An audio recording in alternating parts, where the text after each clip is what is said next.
Hello friends, അസ്സലാമു അലൈക്കും. എല്ലാവർക്കും ഷമീസ് ക്രിയേഷനിലേക്ക് സ്വാഗതം. ഇന്ന് നമ്മൾ ഉണ്ടാക്കാൻ പോകുന്നത് എല്ലാവരും ഫേവറേറ്റ് ആയിട്ടുള്ള ക്യാരറ്റ് ഹൽവയാണ് കേട്ടോ.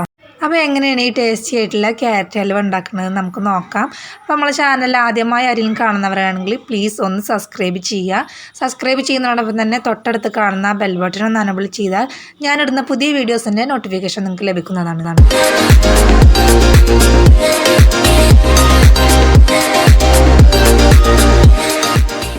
അപ്പോൾ അത് ആ സ്റ്റൗവിൽ ഞാനൊരു പാൻ വെച്ചിട്ടുണ്ട്. അതൊന്ന് ചൂടാകുമ്പോൾ അതിലേക്ക് ഒരു 2 ടേബിൾ സ്പൂണ് ബട്ടർ ചേർത്ത് കൊടുക്കാം കേട്ടോ.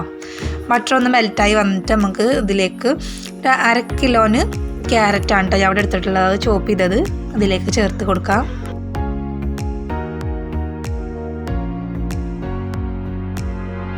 ഇനി ഇത് നന്നായിട്ടൊന്ന് നമുക്കിത് മിക്സ് ചെയ്ത് കൊടുക്കാം. അപ്പോൾ ഇടവിട്ടുകാണ്ട് ഇതുപോലെ നന്നായിട്ട് ഇളക്കി യോജിപ്പിക്കാം കേട്ടോ. അല്ലാന്നുണ്ടെങ്കിൽ അടിക്ക് പിടിക്കും. അപ്പോൾ അവിടെ പുറത്ത് നല്ല മഴയാണ് കേട്ടോ. അപ്പോൾ വോയിസിൽ എന്തെങ്കിലും ഡിസ്റ്റർബൻസ് ഉണ്ടെങ്കിൽ ക്ഷമിക്കുക കേട്ടോ. അപ്പോൾ ബട്ടറിൽ ക്യാരറ്റ് നന്നായിട്ട് മിക്സായി വന്നിട്ടുണ്ടെങ്കിൽ ഇതിലേക്ക് നമുക്ക് 2 കപ്പ് പാൽ ഒഴിക്കാം കേട്ടോ. 250 ml കപ്പിൽ 2 കപ്പാണ് കേട്ടോ ഞാൻ അവിടെ പാലെടുത്തിട്ടുള്ളത്. അപ്പോൾ ഈ പാലിൽ ഈ ക്യാരറ്റ് നന്നായിട്ടൊന്ന് കുക്കായി കിട്ടണം കേട്ടോ. അപ്പോൾ അത് നമുക്കൊന്ന് മിക്സ് ചെയ്ത് കൊടുക്കാം.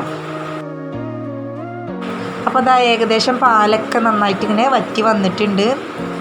നമുക്ക് ഇത് ഇടവിട്ട് കണ്ട് ഇങ്ങനെ ഇളക്കി യോജിപ്പിച്ചെടുക്കാം കേട്ടോ. അപ്പോൾ ഇതിൽ പാലൊക്കെ ഇതാ ഏകദേശം വറ്റി വന്നിട്ടുണ്ട്. ഇനി ഇതിലേക്ക് നമുക്ക് ഷുഗർ ആഡ് ചെയ്യാം. ഞാൻ 1/4 കപ്പ് ഷുഗറാണ് കേട്ടോ ഇവിടെ എടുത്തിട്ടുള്ളത്. 1/4 കപ്പ് പ്ലസ് 1 ടേബിൾ സ്പൂണാണ് 1/4 കപ്പ് കേട്ടോ. അപ്പോൾ അത്രയും ഷുഗർ ഇതിലേക്ക് ആഡ് ചെയ്യാം. അപ്പോൾ അത്യാവശ്യം നല്ല മധുരം ഇതുണ്ടാകും കേട്ടോ. ഇനി നിങ്ങൾക്ക് വേണമെന്നുണ്ടെങ്കിൽ 1/2 കപ്പ് വരെ ആഡ് ചെയ്യാവുന്നതേ ഉള്ളൂ. നമ്മളെ മധുരത്തിനനുസരിച്ച് നോക്കിയിട്ട് അതിനനുസരിച്ച് ചേർക്കാം കേട്ടോ. അപ്പോൾ ഷുഗറൊക്കെ ഇതിൽ നന്നായിട്ട് മെൽറ്റായി വന്നിട്ടുണ്ട് കേട്ടോ. ഇനി നമുക്ക് ഇതിലേക്ക് ഒരു 1/4 കപ്പ് പാൽപ്പൊടിയും കൂടി ചേർക്കാം. പാൽപ്പൊടി വേണമെന്ന് നിർബന്ധമൊന്നുമില്ല കേട്ടോ. പക്ഷേ പാൽപ്പൊടിയും കൂടി ചേർക്കുമ്പോൾ ഒരു പ്രത്യേക ഫ്ലേവറാണ്. ഒന്നും കൂടി നല്ലൊരു ടേസ്റ്റ് കിട്ടും. അതിന് വേണ്ടിയിട്ടാണ് ഇത് ചേർക്കുന്നത്. നിങ്ങൾക്ക് വേണമെങ്കിൽ സ്കിപ്പ് ചെയ്യാവുന്നതേ ഉള്ളൂ. അപ്പോൾ അത് ആ പാൽപ്പൊടിയൊക്കെ ഇതിൽ നന്നായിട്ട് മിക്സായി വന്നിട്ടുണ്ട് കേട്ടോ. ഇതിലെ പാലും ഒക്കെ നന്നായി വറ്റി വന്നിട്ടുണ്ട്. അപ്പോൾ ഇതിലേക്ക് ഇനി കുറച്ച് നട്ട്സ് ആഡ് ചെയ്യുന്നുണ്ട്. ഞാൻ കുറച്ച് ബദാം കട്ട് ചെയ്ത് ഇതിലേക്ക് ചേർക്കും. നമുക്ക് ഇഷ്ടമുള്ള നട്ട്സൊക്കെ ഇതിലേക്ക് ചേർക്കാവുന്നതേ ഉള്ളൂ. ഞാനിവിടെ ബദാമാണ് എടുത്തിട്ടുള്ളത്. ഇനി ഇതിലേക്ക് 2 ടേബിൾ സ്പൂൺ നെയ്യും കൂടി ചേർക്കാം. അപ്പോൾ നമ്മൾ ഹലുവൊക്കെ തിന്ന സൈഡിൽ നിന്നൊക്കെ നന്നായിട്ട് വിട്ട് പോരും കേട്ടോ നെയ്യും കൂടി ചേർക്കുമ്പോൾ.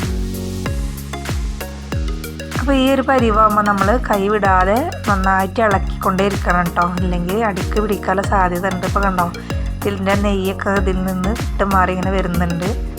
അപ്പോൾ നമ്മൾ ഹലുവൊക്കെ ഇവിടെ റെഡിയായി വന്നിട്ടുണ്ട്. കണ്ടില്ലേ, പാനിൽ നിന്നൊക്കെ നന്നായിട്ട് വിട്ട് വന്നിട്ടുണ്ട്. അപ്പോൾ അതായി ഒരു പരിവായപ്പോൾ ഞാൻ സ്റ്റോവ് ഓഫ് ചെയ്തിട്ടുണ്ട്. നമ്മൾ കുറച്ച് നേരം കൊണ്ട് വെയിറ്റ് ചെയ്യുകയാണെന്നുണ്ടെങ്കിൽ നമ്മൾ കട്ട് ചെയ്ത് കഴിക്കേണ്ട ഒരു പരിവാകും കേട്ടോ. അപ്പോൾ ഇത് നമ്മളൊരു സ്പൂണൊക്കെ വെച്ച് നമുക്ക് ഇങ്ങനെ കോരി കഴിക്കേണ്ട ഒരു രീതിയിലുള്ളതാണ്. അപ്പോൾ ഇങ്ങനെ കഴിക്കുമ്പോഴാണ് ഒന്നുകൊണ്ട് എനിക്ക് ടേസ്റ്റ് തോന്നിയിട്ടില്ല കേട്ടോ. അപ്പോൾ അതവിടെ നല്ല ടേസ്റ്റി ആയിട്ടുള്ള ക്യാരറ്റ് ഹൽവ അവിടെ റെഡി ആയിട്ടുണ്ട്. ഞാൻ കുറച്ചുകൂടി നട്ട്സിൻ്റെ മുകളിൽ ഇട്ട് കൊടുത്തിട്ടുണ്ട് കേട്ടോ. കുറച്ച് പിസ്തയും ബദാമും കൂടി ഇട്ട് കൊടുത്തിട്ടുണ്ട്. നല്ല ടേസ്റ്റാണ്. അപ്പോൾ നിങ്ങളൊരു പ്രാവശ്യമെങ്കിലും ഈ ക്യാരറ്റ് ഹൽവ ഒന്ന് തീർച്ചയായിട്ടും ഒന്ന് ട്രൈ ചെയ്ത് നോക്കുന്നത് നല്ല അടിപൊളിയാണ്. നല്ല ടേസ്റ്റിയാണ്. തീർച്ചയായിട്ടും നിങ്ങൾക്ക് ഇഷ്ടമാവും.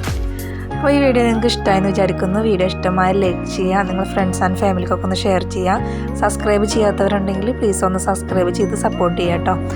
അപ്പോൾ നിങ്ങളുടെ അഭിപ്രായങ്ങളൊക്കെ താഴെ കമൻറ്റ് ബോക്സിൽ അറിയിക്കുക. ഇൻഷാ അല്ലാഹ് അടുത്തൊരു പുതിയ വീഡിയോ ആയിട്ട് വരാം. അതുവരേക്കും എല്ലാവരോടും അസ്സലാമു അലൈക്കും.